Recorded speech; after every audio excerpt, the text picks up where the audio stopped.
I'm Mark Halperin. And I'm John Heilemann. And with all due respect to Donald Trump, the first rule of business is it's not what you know, it's who you know. I have no relationship with Putin.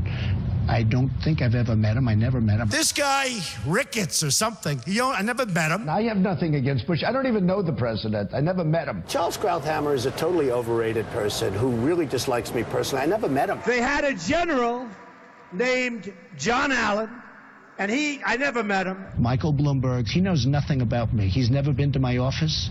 I don't know him well. Played golf together. Oh.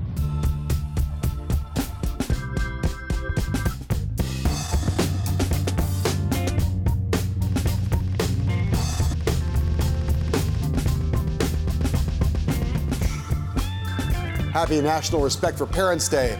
Sports fans, yo, pops, respect. We are just 98 full rotations of planet Earth from Election Day. As we enter this post-convention phase, Team Clinton is enjoying an early sign of what could be a nice, healthy post-Philadelphia boost in the polls. A new CBS News national survey shows the Democratic nominee leading her Republican rival 46% to 39%, a 7-point swing from just a week ago. And CNN has a poll just come out. It has Clinton up nationally, 52% to Trump's 43%. That's another 7-point bounce. The Clinton bounce coming as Donald Trump is enduring one of the worst news cycles in a campaign that has seen more than its share of them, as Trump grapples with the epic fallout from his comments this weekend in an interview with George Stephanopoulos on ABC's This Week about the parents of Captain Humayun Khan, a fallen soldier of Muslim faith. Among the widespread uproar, Gold Star families of U.S. service members killed in combat are now demanding an apology from the Republican nominee, who repeatedly tore into the appearance of Captain Khan's mother and father at the Democratic convention and their subsequent TV appearances. Trump's political opponents are pouncing too, including President Obama, who spoke about Gold Star families during remarks at a disabled American Veterans Convention in Atlanta today. Trump and his team have tried to mop up this mess with press releases, tweets, and interviews, though Trump made no mention of the Khans during his campaign event in Columbus, Ohio this afternoon. Mark, we could play sound on this all day long, but we have not. Instead, let's just focus on the question. There's damage here. How big? Well, he's wasted 3 days when there's 99 days left. Wasting 3 days is not insignificant. 3 days not talking about the economy, not talking about Hillary Clinton's record on foreign policy. 3 days not selling himself in a positive way. And I believe that if you look at the groups that are impacted by this, Republican office holders, veterans, parents, I think large group. I have been one who early on stopped saying, oh, this is the end of Trump in the nomination fight and even in the general. But I think this one will be a lasting topic. And the Khans are booked on more TV. It doesn't seem like they're going to disappear anytime soon. And it's like this is an opponent that Trump can't stop fighting with, seemingly, and it's an opponent that's not afraid of him and willing to fight back. And I don't think they see any cost to fighting back.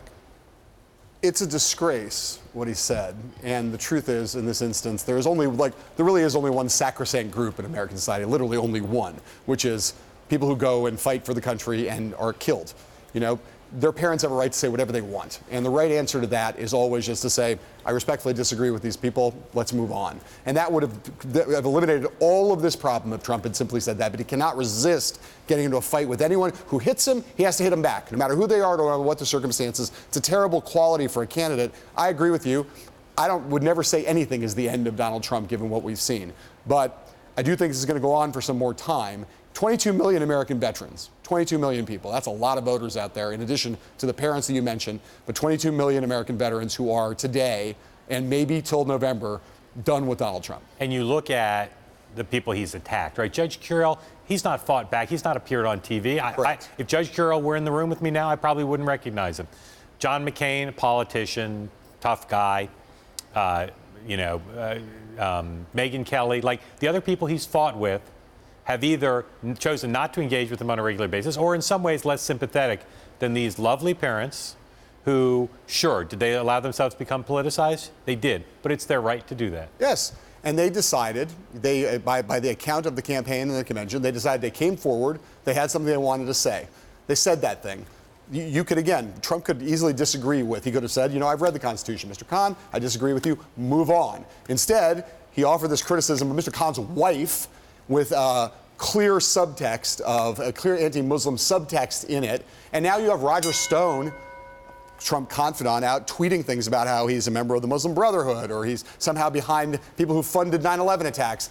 They can't stop. They still have not stopped even today. Yeah, we'll be talking about this more. Donald Trump has faced a range of reactions from his fellow Republicans over this controversy. Once again, his former rivals for the president's nomination, Jeb Bush, John Kasich, and Lindsey Graham, have been more ready to call out their party's new standard bearer than other top Republican leaders, like Speaker of the House Paul Ryan and Mitch McConnell, whose statements in reaction to what Trump said have focused primarily on honoring the Khan family. Today, without comment, Ryan's office posted some new photos of the speaker on his government websites. The first picture is an image of Ryan holding up the Constitution, an almost mirror image of the way Kaiser Khan held up the Constitution while talking about his son at the convention last week.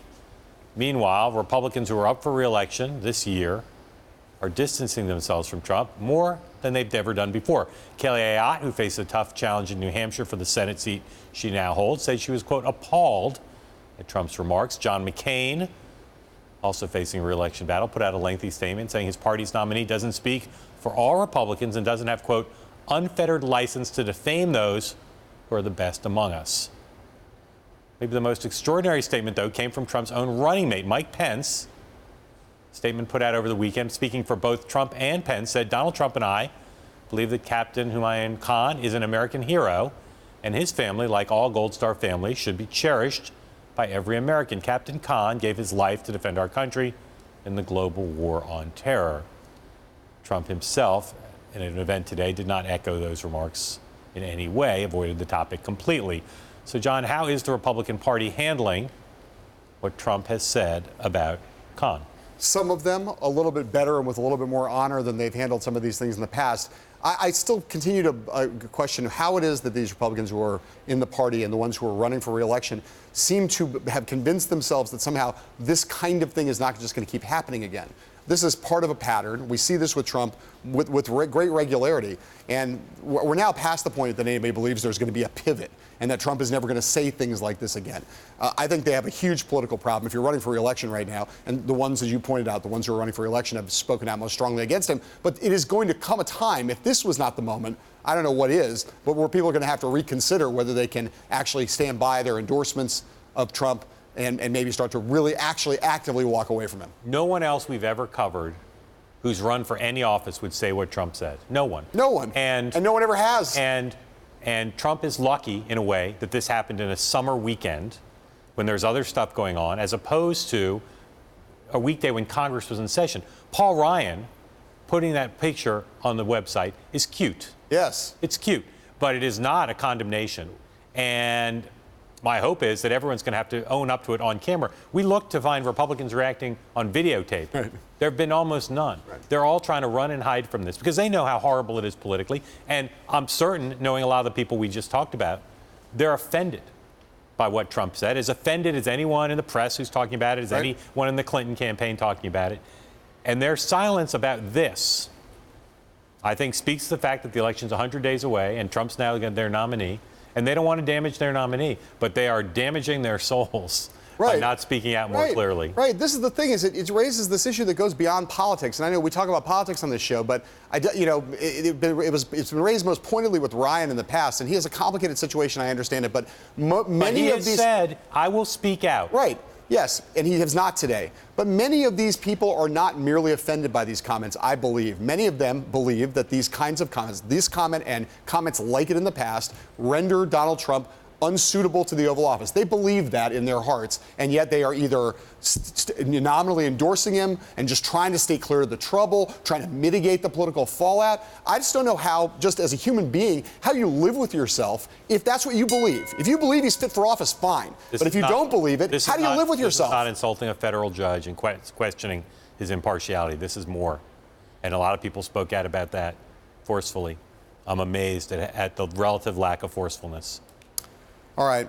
As if all of this wasn't enough trouble for Donald Trump, his campaign is also dealing with a different controversy from over the weekend. This one, as it happens, also arose from Trump's interview with This Week on ABC, during which the GOP nominee fielded questions about Russia and why the Republican Platform language showing solidarity with Ukraine against Russian aggression was softened at the party's convention in Cleveland. Trump's response was, well, see for yourself.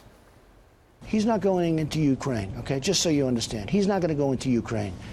All right, you can mark it down, you can put it down, you can take it anywhere. Well, he's already you want. there, isn't he? Okay, well, he's there in a certain way, but I'm not there. You have Obama there. And frankly, that whole part of the world is a mess under Obama. With foreign policy experts from both parties slamming Trump for his apparent unawareness that Russia has in fact been in Ukraine since 2014, Trump today tried either to clarify or amend his statement, depending on your point of view. He tweeted, quote, "When I said in an interview that Putin is, quote, not going into Ukraine, you can mark it down. I am saying if I am president. Already in Crimea, exclamation point." Mark, voters obviously not speaking down to them here, but they don't know generally a lot about Crimea or about the Ukraine, and they're not actually that interested in the details of foreign policy. But so given all that, why does this still matter? Because the filter is powerful. And what Trump has done about Putin, from talking about praising Putin in the middle of last week, through the stories about Paul Manafort and the Ukraine, to Trump's statements, what happened with the platform, it all adds up to universal, near universal condemnation of Trump by not just foreign policy elites and media elites, by a lot of members of Congress. And what this does, the combination of these two things, it plays right into what the Democrats are trying to do. Our colleague Sasha Eisenberg did an interview with Guy Cecil, who runs a super PAC for Hillary Clinton. And Guy told them that they're basically going after Trump on two things: all their advertising, all their messaging. One is that Trump is dangerous, that he can't be commander-in-chief. He's too unhinged to lead the world and lead the country. So that's the dangerous lane, and that speaks to this Russia stuff and this stuff about Russian occupation. Right. And then there's the jerk lane, so-called jerk lane, and of course the stuff related to the cons goes to that. So Trump has, in the last week or so, basically given them all sorts of new fodder, which of course they've already turned into a new ad, to go after Trump on the two things they want to go after him. It's too dangerous, on foreign policy in particular, and that he acts like a jerk. One of Trump's main attributes, political assets, has been so far when it comes to fighting terrorism, when it comes to some elements of foreign policy. He's the strong man thing. He's correctly diagnosed that he has done well by adopting those postures. Right. It is problematic for someone whom people have reasonable questions about their capacity to be a commander-in-chief and their knowledge of the world. And then to have that political asset and then be in a situation where you're saying things where across the board, not just Democrats, not just liberals, but Republican, foreign policy establishmentarians, just across the board, the echo chamber of all of them saying, this guy's clueless. He doesn't know what's going on.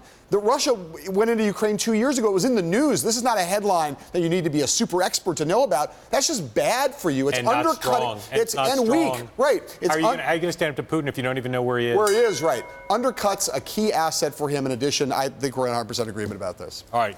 When we come back, we've got another debate about debates and what it means for your fantasy football league right after this.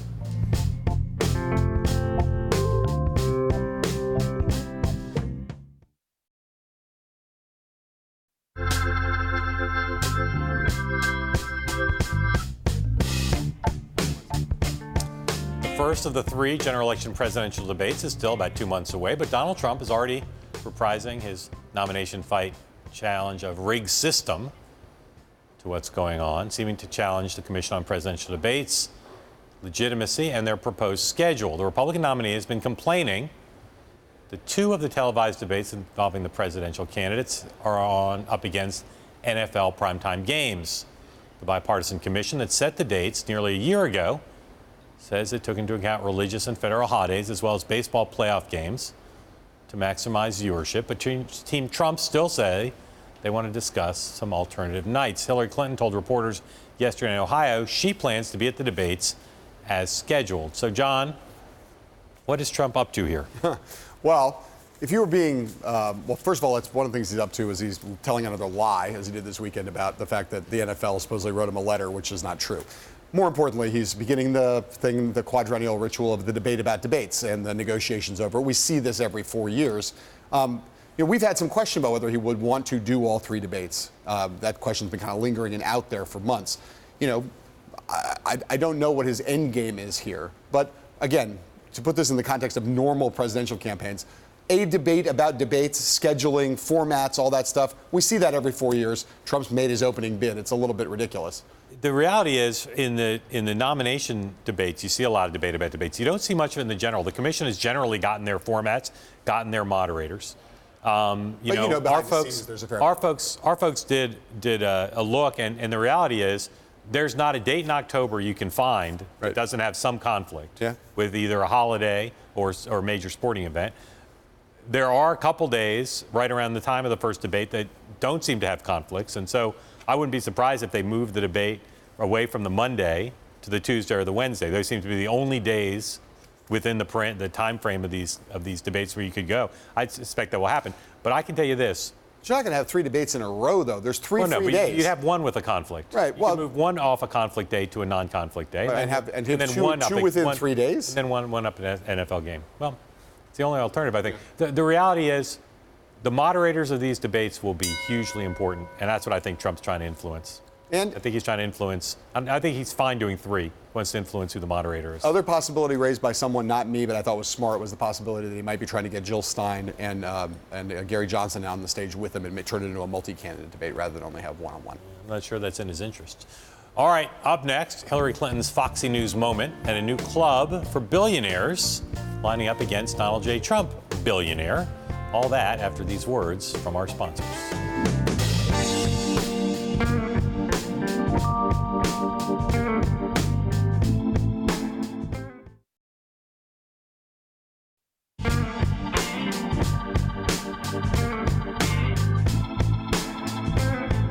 Donald Trump wasn't the only candidate who drove some Sunday show headlines this weekend.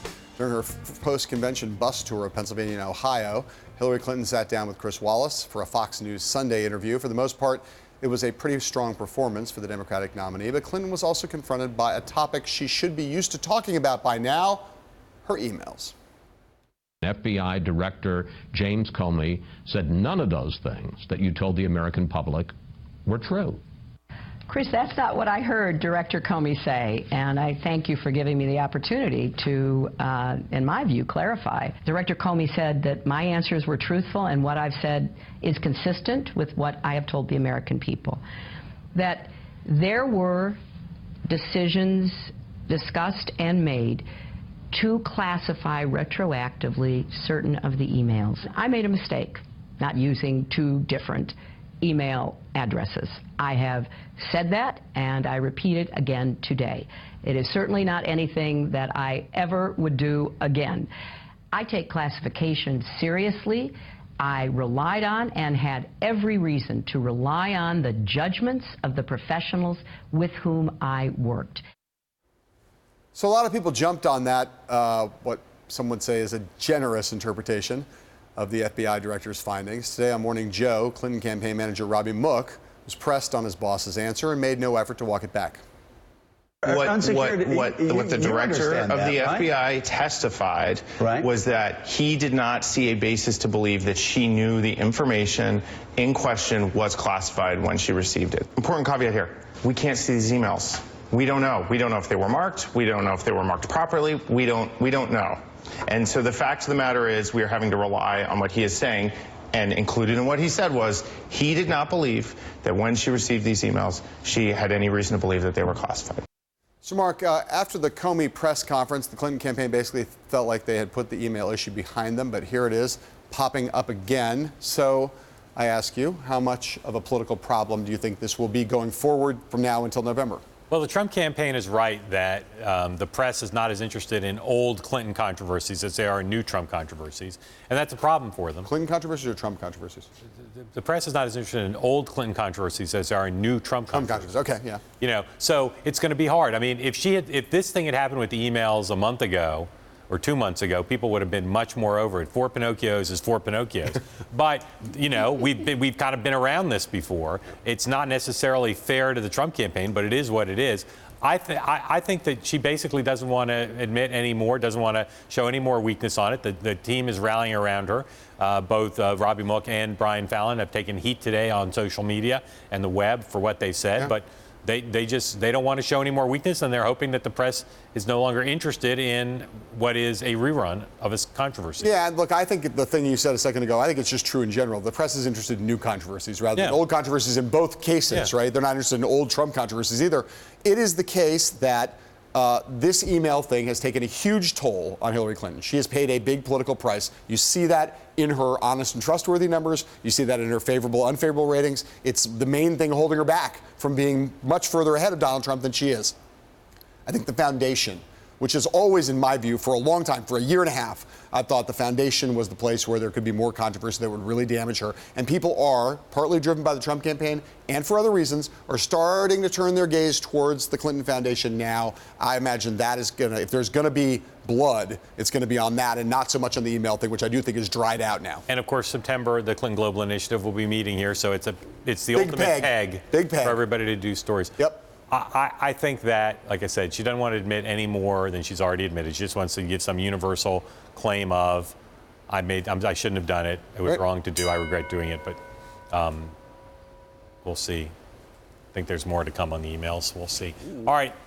Hillary Clinton is hitting the campaign trail today, but instead of a bus tour through a battleground state or two, the Democratic nominee is taking a slight detour to Cornhusker country. She's in Omaha, Nebraska, for an event with billionaire investor Warren Buffett. The state's got electoral votes that go by congressional district. She's hoping to pick one up there. This is not the first billionaire appearance, though. Over the weekend, she appeared with another billionaire businessman. Mark Cuban made an endorsement cameo at Clinton's campaign rally in Pittsburgh on Saturday night. And, of course, there was that scathing convention speech last week by billionaire Michael Bloomberg, the former New York mayor, and our boss. So, John, in an era of populist outrage, how potent a weapon are these anti-Trump billionaires? They're a little potent in the sense that a lot of Trump, we talked before about his asset in terms of foreign policy and strength. His other asset to a lot of people is that he's a supposedly successful business person, and the people who have the most credibility to take him on that front are other billionaires. And so whether it's Mike Bloomberg or Mark Cuban or Warren Buffett, and the constellation of other business people who are going to rally, have already rallied and are going to rally around Clinton, it undercuts some of Trump's claim. Obviously, in a populist era, this is not a Trump card, not to overuse a phrase, but it doesn't help. I think the biggest thing it does, I think the things you said are true, but I think they're secondary to simply they dominate a news cycle, particularly in the local coverage, but even in the national coverage. They get in there. And again, 99 days to go. How many of those days will Trump win? How many of those days will Clinton win? You bring out a big name, whether it's Bruce Springsteen or Mark Cuban, you bring out a big name, Warren Buffett, you dominate the news cycle, you win the day. Whoever wins more days probably be the president. Plus, in Pittsburgh, Pennsylvania, a big important state for the Trump campaign, you've got Mark Cuban not just endorsing Hillary Clinton, but calling Trump a jagoff. And in Pittsburgh, I can tell you, Mark Cuban will never pay for a drink again in Pittsburgh, having gotten that phrase into the national conversation. I can afford his own drinks, though. Good point. Up next, we'll ask the Trump campaign about the Khan family, Russia, debates, and a whole lot more when we come back.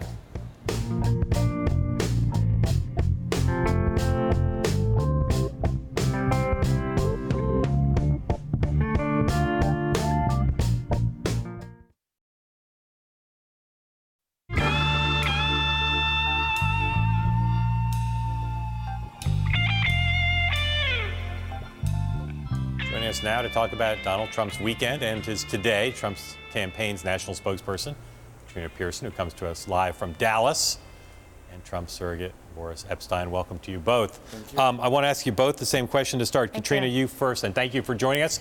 We've wanted you on the show for a long time. How do you feel about the totality of what Donald Trump has said? How do you feel as a person about what he said about the Khans? Well, I feel that this is something that I've been expecting, just being on the grassroots side of the Republican Party for a very long time. This particular election was going to be rough and tough, and I fully expected the Democrats to do what they do best, and that is to politicize everything, and for the media to constantly attack and barrage the candidate. If I could just ask you to focus on what I asked you, which is, how do you feel about what Mr. Trump has said? That is what I told you how I feel. That's not what you commented on the media, not about what he said.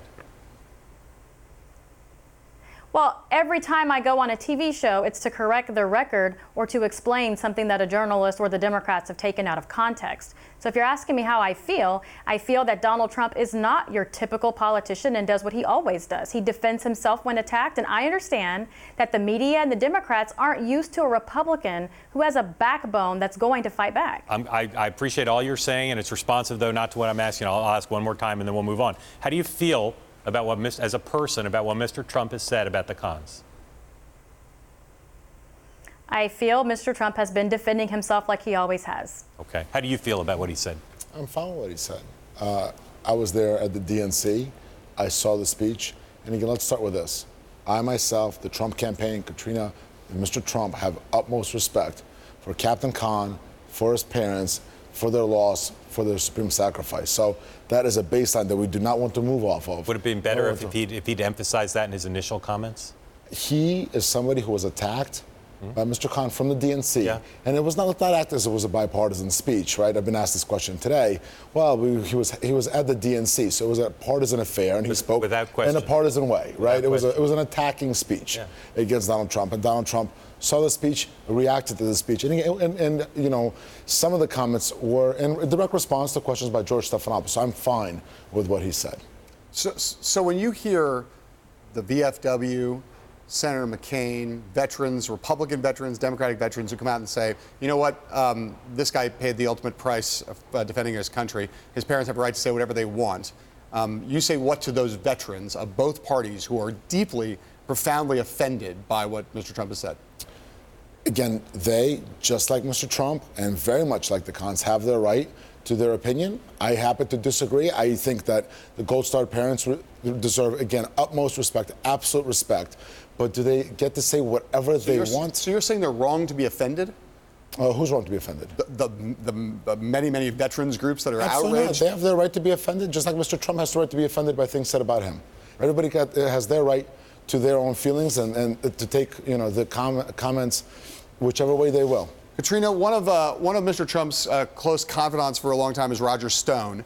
Over the course of the last couple days, he's first accused Mr. Khan of being part of a radical Muslim group that was tied to the Egyptian Muslim Brotherhood. He's now tweeted that he's correcting the record and saying that's not true. His association with this is with the Saudi jihadi and a man named Omar Nassif, who's a 9/11 funder, according to Mr. Stone.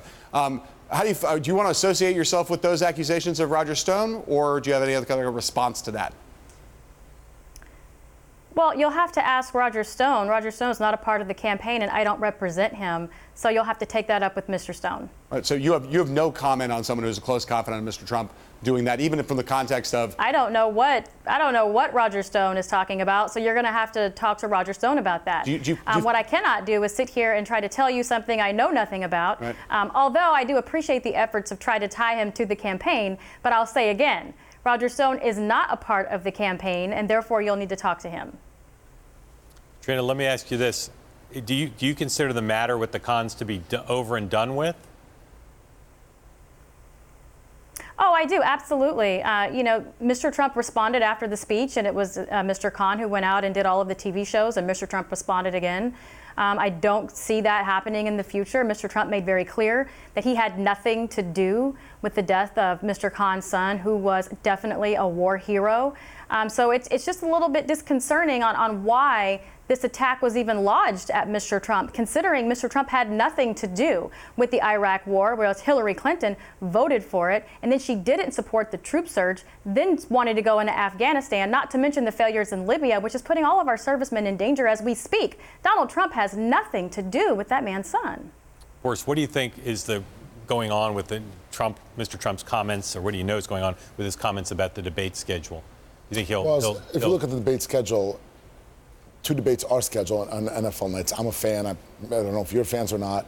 And it is worrying that certain folks may not be watching the debates. We want as many people as possible to watch the debates. You know what happened in the Democrat primary. That came out in the emails. They tried to, on purpose, purposefully, to put the debates on Christmas Eve, New Year's Day, being, joking, but something to that effect. So we want to make sure that the same thing does not happen in the presidential debates. Do you think he is fully committed to doing 3 debates, regardless of what the dates end up being, fully committed to doing the 3 debates that have become the standard for the presidential candidates? You would have to ask him personally, but that's absolutely what I understand. You were just with him not too long ago, so. But that's what I understand, and I think the issue here really is about the dates of the debates and making sure you maximize the amount of viewership and don't minimize it as the Democrats did in their primary, and really hurting Bernie Sanders in that way. So we did a little analysis of this in the month of October. There's literally not a single date in October where there's not either a baseball playoff game, a football game, a national holiday. There's not one day in October where there's nothing that conflicts with this, unlike a big thing that conflicts with it. So what do you guys propose to do about that problem? Listen, the debates are being negotiated, I think, this week. The negotiations are ongoing. The proposal from Mr. Trump is not to have them on NFL football days. So that's where it is. If you look at the dates, there are Tuesdays and Wednesdays, and understand there are playoffs, MLB playoffs, which are not historically, though, as widely viewed as NFL Sunday night, Monday night games. Katrina Pierson, I know you've long been a critic of the press for being liberally biased. Do you think right now Hillary Clinton is getting easier coverage than Mr. Trump? And if so, what's your clearest example of that? Well, I do think Hillary Clinton has got some passes. I mean, we do hear occasionally, particularly when she goes on national television and lies again about the email scandal in Benghazi. But what we don't see with Hillary Clinton, which is what happens almost daily now with Mr. Trump, is one sentence pulled completely out of context and a headline created around that. To this day, I have not seen anyone in the media correct the record with regard to Mr. Trump's immigration ban for Muslims, because it was immigration. The media has gone out there and proposed that his ban was for all Muslims, including United States citizens, which that was not the case. It was always in context with immigration, and it was always in the context of being temporary until we could figure out who the individuals were coming into this country. So that's just an example. Well, in the example you gave, initially it wasn't clear, but now it seems to have shifted to being a policy that has to do with countries rather than all Muslims. And yet the candidate himself has never enunciated that in a policy position. Is that unambiguously the policy of the campaign? It's not a ban on Muslim immigration, but on ban of people from countries where there seem to be problems? And if so, why doesn't the candidate say it that way? Pretty clear on that. There's no policy. It was a refined message, considering if you go to the website and look under his policies, you will find that. And he does talk about that clarification simply because the media is not reporting the correct policy position for Mr. Trump. So that's clarification for the public's notice, not the media. What was the reason of the change to go from a ban on Muslims, temporary ban on Muslim immigration, to a ban on immigration from certain countries? Why did he change? Because the media never reported it as an immigration policy. The media continued to report it as a flat-out ban on all Muslims, including American Muslims. Well, no, but eventually it was reported as a temporary ban on Muslims, all Muslims immigrating to the country. It was then switched apparently to a ban on people from certain countries. What was the purpose, reason, the rationale? Hostile nations, yes. Right. What was the rationale for the change? Because it's a matter of national security. And again, the original ban was temporary until we could figure out what's going on. And since then, FBI Director Comey has come out and said we could not vet these individuals for certain areas. The CIA has confirmed ISIS is infiltrating refugees. And so Mr. Trump wanted to clarify it's going to be from those nations where potential terrorists could come into this country. Okay. Katrina Pierson, great to have you on the program finally. We hope you'll come back on a regular basis. Great to be here. Boris, thank you, man, for coming in. All right, thanks for having me. Coming up, we're going to talk to a retired admiral and a supporter of Secretary Clinton's to get his take on Donald Trump and more. That's coming up next. If you're watching us in Washington, D.C., you can now listen to us on the radio at Bloomberg 99.1 FM. We'll be right back.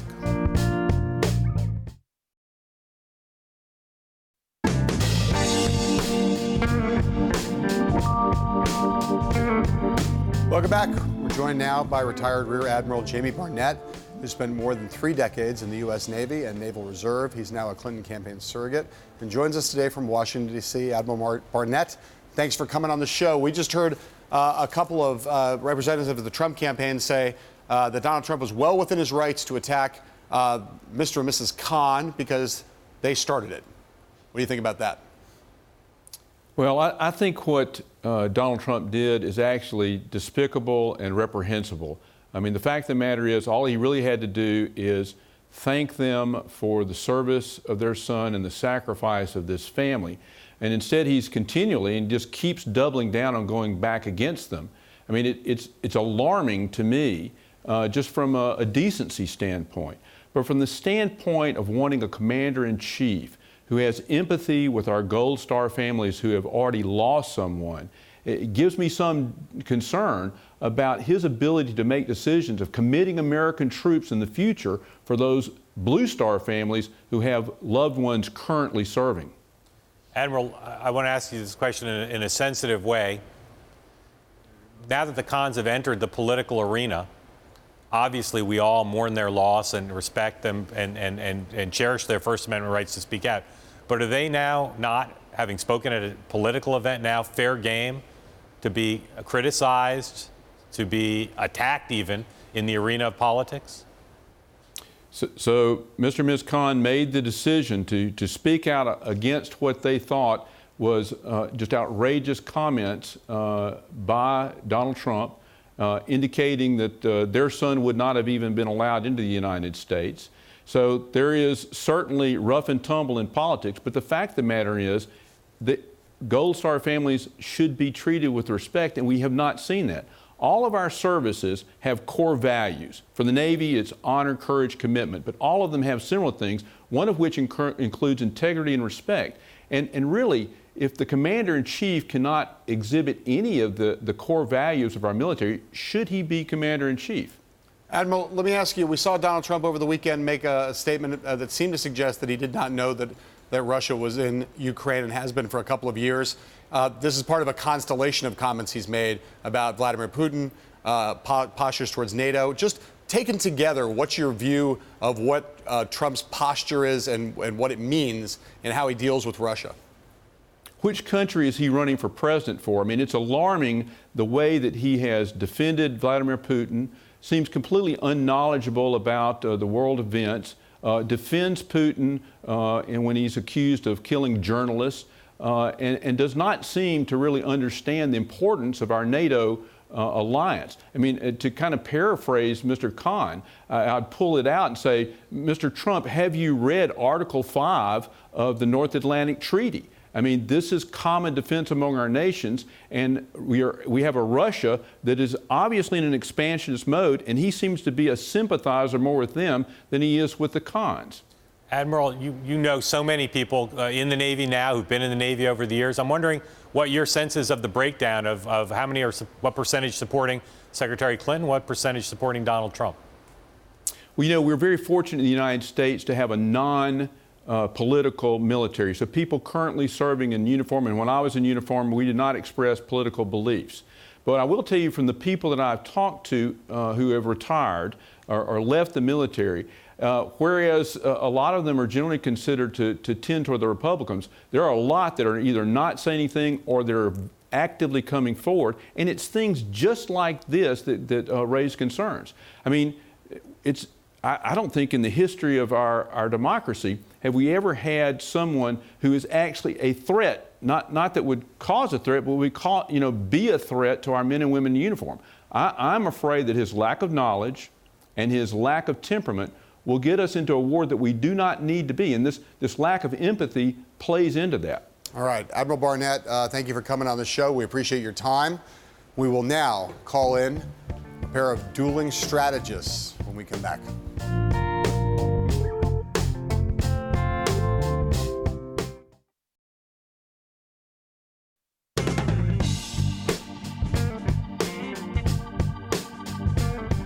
Talking strategy now. Joining us from Washington, D.C., Democratic strategist and co-founder of Purple Strategy, Steve McMahon. Here with us, Alex Conant, a Republican strategist who served as the comms director for Marco Rubio's presidential campaign and now works at Firehouse Strategies, his new firm. Steve, Alex, thanks for joining us. Alex, you first. How bad is this Trump confrontation with the Khans? And if he decided he agreed it was bad, what could he do now to fix it? Well, it's bad. but it's also in the moment now, and we've got 99 days to go, and I don't think a lot of people are going to remember this moment 3 months from now because things move so fast. My concern is that it's endemic of the larger messaging problems coming out of the Trump campaign, which is they don't need to be talking about this. They don't need to be talking about Russia. They need to be talking about how GDP numbers that came out on Friday were awful, how in the states that matter, Ohio and Pennsylvania, unemployment is not where it should, or employment is not where it should be. They need to be talking about the economy. And instead, Trump seems to be talking about everything but the economy. That's the big concern. As a Republican strategist who wants to see Republicans do well this fall, we need the top of the ticket talking about the economy and messages that work for us. What he's been talking about the last 3 days isn't working. Steve, I bet you don't agree that this will not be on voters' minds at all come November. No, I don't. In fact, I think one of the things that the Trump campaign is actually very good at is extending a bad story that could be a one-day story into 3 or 4 or 5 days. And when you have 99 days left in the election, every day that you lose is a big opportunity. Alex is absolutely right.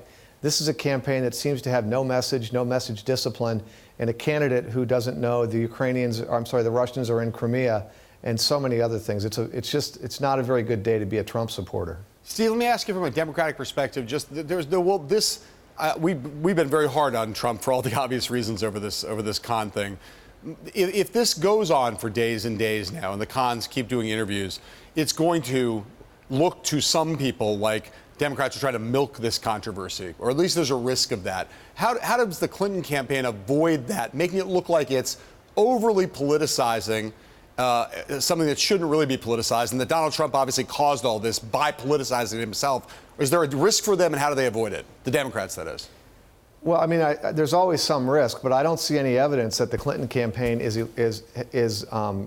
ginning this up. You've got the cons going out there very humbly, basically saying Donald Trump should get his facts straight, he should read the Constitution, he should chill out. And the Trump campaign, in Donald Trump himself, are continuing to attack. I mean, they're walking themselves into this hole, and then they're complaining that they're in the hole that they're in. I don't see any involvement or participation from the Clinton campaign. And frankly, you're right, if that were true, or if that were evident, that it could be a problem at some point. But right now, it's the Trump campaign really against itself here. Well, it's also the difference between a primary election and a general election. And in case nobody else noticed, the general election started last Thursday night when Hillary Clinton took the nomination, or accepted the nomination. And in the primary election, I think that Trump could sort of bulldoze through these controversies because there just wasn't enough opposition to sustain the conversation, to sustain the spotlight on any particular incident. Now that we're in the general election, you do see the DNC and the Clinton campaign and every Senate candidate in the country coming under pressure to comment on this from reporters, from their opposition, from Democratic operatives, from people like yourself, and so that's the difference now. So here's my question, Mark and John. If I could, I think Alex is right. There's one other element that seems to be present here that really wasn't present during the campaign, and that is, it was easy for Donald Trump when it was only 20 or 25 reporters covering his campaign to kind of bamboozle through them. You've now got everybody in the world, every reporter and journalist in the world is paying attention to this, and you can't bully every reporter in the world, and he's finding that out right now. So that kind of leads to my question, right? We are all now, having seen Trump say controversial things, you remember very well, through the nomination fight, all the way through Judge Curiel, now this. We all kind of say, well, maybe this won't be the thing that kills him. As we get closer to Election Day and more of the available voters start to actually focus on this, is there a chance that something like this, whether it's this or something that follows this, because something will follow this, will be a moment where suddenly it really is the thing that finally does him in? One of the things that's so remarkable to me is how stable Trump's numbers are. I mean, he is right around 40%, give or take a point, in every single poll, and he has been for months. Now, the good news for him is that 40% I don't think is likely to go. I think he can say, as he said, shoot somebody in the middle of Fifth Avenue, and that 40% is probably not going anywhere. But 40% is not going to beat Hillary Clinton when you look at the electoral map. And so how does he grow to the 44, 45% that he at least needs if he's going to be competitive and win in November? And these sorts of statements take him off message, do not bring new voters into the fold. Should Trump want 1 debate, 2 debates, or 3 debates? I think he should want as many debates as he wants. Look, I went up against him. My boss went up against him 15, 16 times, and he did great. Yeah. Steve, should Hillary Clinton want other candidates, the Green and Libertarian, on the stage, or should she want one-on-one with Trump?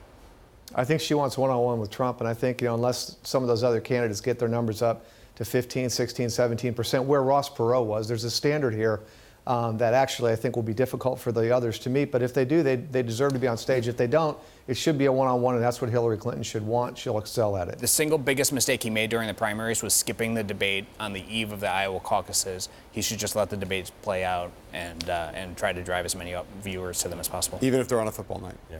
Even if they're on, some things are more important. Alex, the tape will be running regardless of when it happens. Steve, thank you guys. Thank you both for joining us. We'll be right back.